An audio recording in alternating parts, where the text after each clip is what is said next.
मेरे कहानी channel Anshika voice Hindi में आप लोगों का स्वागत है। मेरे पोते के जन्म के बाद की पार्टी में मैं अपने बेटे के पास शहर आई थी। पढ़ने के बहाने वो शहर आया था और उसने हमसे बिना बताए ही शादी भी कर ली और एक बच्चा भी हुआ। यहाँ तक कि उसने नौकरी की खबर तक नहीं दी। लेकिन जब बेटा हुआ तो पार्टी के लिए हमें इनवाइट किया। मेरे पति तो नहीं गए, लेकिन मैं माँ हूँ ना, मेरा मन नहीं माना और मैं जिद करके यहाँ आई। पार्टी के दिन मैं सीढ़ियों से फिसल कर गिर गई तो बहू ने मेरे साथ जो किया उसे सुन आपके आंसू नहीं रुकेंगे। मैं दर्द से कराह रही थी। इतने में मेरी बहू आई और बोली, क्या हुआ माँ, आपको दिखाई नहीं देता क्या, या आप मेरी पार्टी खराब करना चाहती हैं? अरे, इस उम्र में आपको यहाँ आने की ज़रूरत ही क्या थी? शहर आने का बहाना चाहिए था इनको। इस तरह चमचमाती घर में कभी चली नहीं होंगी, इसलिए गिर पड़ी। बहू के शब्द मेरे सीने में छुरी की तरह चुभ रहे थे। बेटा मेरे पास बैठा था, लेकिन उसके मुंह से ताला लगा हुआ था। वह कुछ बोल नहीं सकता था। जाने क्या मजबूरी थी उसकी। बेटे ने डॉक्टर को बुलवाया। ये भी बात बहू को अच्छी नहीं लगी। डॉक्टर ने चलने से मना किया था। डॉक्टर ने कहा, जितना हो सके आप आराम करिए। लेकिन आराम क्या करती। शाम को पार्टी थी, लोग आने शुरू हो गए थे।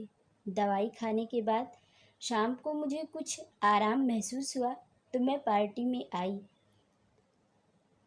लेकिन वहाँ तो मेरा कोई था ही नहीं।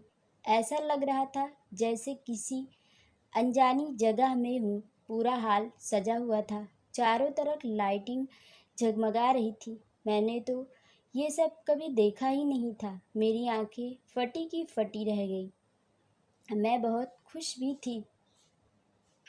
इतने में किसी ने मेरे कपड़ों की तरफ देखते हुए कहा, ये कौन है?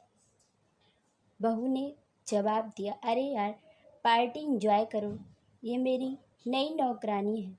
ये बात सुन मानो मुझे किसी ने अंदर से झकझोर कर रख दिया। मैं वहाँ से अंदर कमरे में चली गई। इतने में रामू के पापा का फ़ोन आ गया। मैंने फ़ोन उठाया और उनकी आवाज़ सुनते ही मैं फूट फूट कर रोने लगी। उन्होंने पूछा, क्या हुआ बिमला, तुम इतना क्यों रो रही हो? सब ठीक तो है ना? मैंने कहा, कुछ नहीं जी, बस मैंने बहुत दिनों बाद आपकी आवाज़ सुनी, इसलिए मुझे रोना आ गया। लेकिन उन्हें मेरी बात पर विश्वास नहीं हुआ, क्योंकि जिस बेटे ने धोखा दिया है उस पर विश्वास करना बहुत मुश्किल था। उन्होंने कहा, तुम्हें मेरी कसम, सब सच सच बताओ कि तुम्हारे साथ वहाँ क्या हुआ। मैंने उन्हें सब सच बात बता दी। वह बहुत गुस्सा हुए और बोले, तुम तैयार हो जाओ, मैं तुम्हें अभी लेने आ रहा हूँ। अब तुम उस घर में 1 मिनट भी नहीं रहोगी। जब रामू के पापा आए तब मैं रसोई में खाना पका रही थी। आते ही वे बोले, तुम ये क्या कर रही हो बिमला? तुम इस घर की नौकरानी नहीं हो। तुम अपने घर चलो, यहाँ की तुम रानी हो। तुम्हें यहाँ रहने की कोई ज़रूरत नहीं है।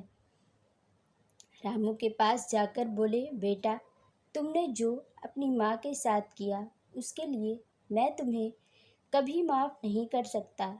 आज के बाद मुझसे और तुम्हारी माँ से तुम्हारा कोई मतलब नहीं है, और ना ही तुम मेरे घर में दिखाई देना। मैं तुम्हें अपनी जायदाद से बेदखल करता हूँ। आते समय मैं अपने पोते को गोद में लेकर बहुत रोई। आज की कहानी आप लोगों को कैसी लगी कमेंट बॉक्स में ज़रूर बताना। चैनल पर नए हैं तो चैनल को सब्सक्राइब करना और बेल आइकन को प्रेस कर देना, ताकि आगे आने वाली कहानियों के नोटिफिकेशन आप लोगों तक पहुंच सके। और अपने दोस्तों के साथ शेयर ज़रूर करना। धन्यवाद।